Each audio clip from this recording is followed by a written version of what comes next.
1904 at 2:35 p.m. precisely, in a gleaming new subway station 30 feet below City Hall. Mayor George B. McClellan, son of the famous Civil War general, officially opened the first subway in New York, recklessly throttling the first train up to full speed and racing uptown underground towards a sleepy district 4 miles to the north, where the New York Times was just completing its brand new 22-story headquarters. At the foot of an hourglass-shaped crossroads, the city had renamed Times Square in the paper's honor. The most famous, vibrant, and thrilling urban district on earth, large and light, culmination of the most explosive century of growth and change in the city's history. As the center of New York surged up the island of Manhattan, following the path of a Native American trail that the Dutch settlers had called Breedway, or Broadway.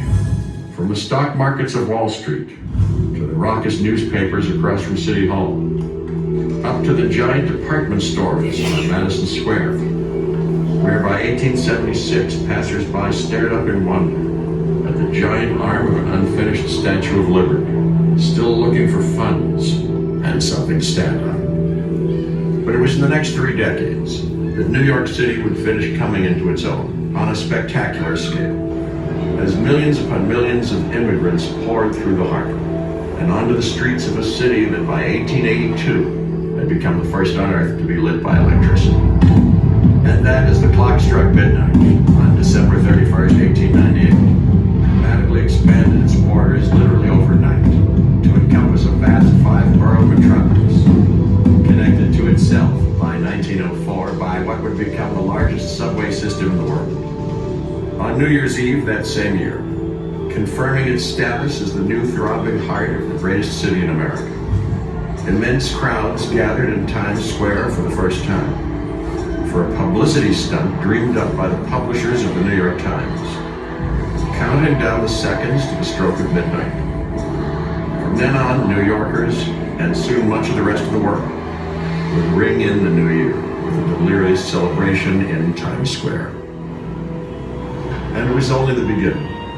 In the years to come, the astonishing mix of creative energies in New York, black and white, immigrant and native-born, Jewish, Italian, Irish, African-American, and Anglo-Saxon, would burst into glorious expression as a new and distinctively American kind of culture, brash and vital, electric and pulsing, now began to come into its own. I found the place but across Times Square.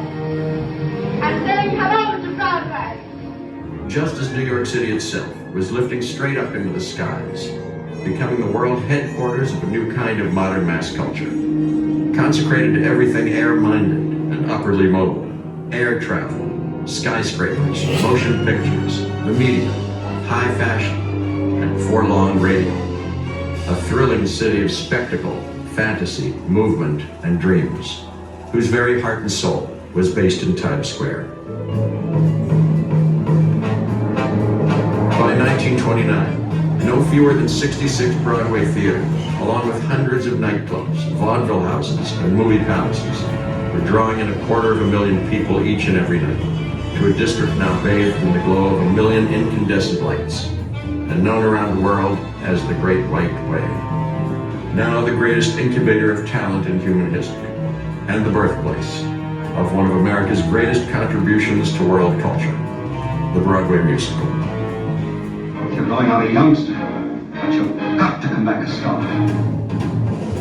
By 1940, Times Square had become the first place in the world where people gathered to get news in real time, as it was happening on the never-ending electric zipper that coursed around the Times Tower.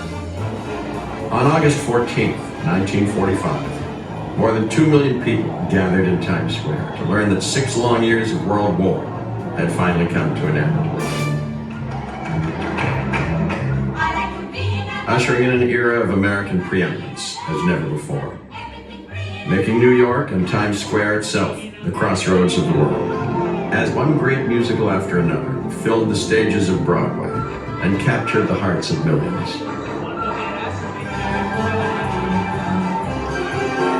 They can't be trotting down in Times Square to pick out the merchandise.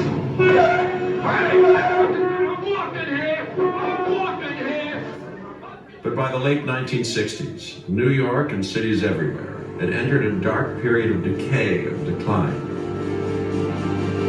As the automobile drew people out of the city to the suburbs, and as a new medium, television, brought the once public world of entertainment into private living rooms everywhere, until by 1975, the city and its famous crossroads seemed on the verge of total collapse.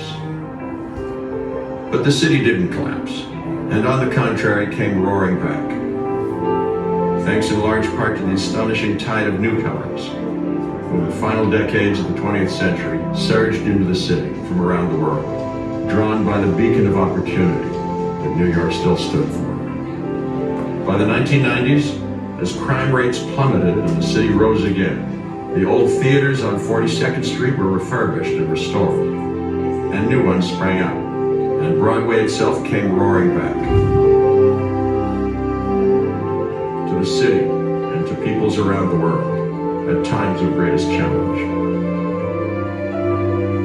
Today, Times Square, sometimes dismissed by New Yorkers themselves as too full of tourists, is fulfilling its promise as the crossroads of the world as never before. A place at once of destination and homecoming for the entire planet. Still the beating heart of one of the most thrilling cities on earth, the city of yearning and aspiration and dreams, New York. We love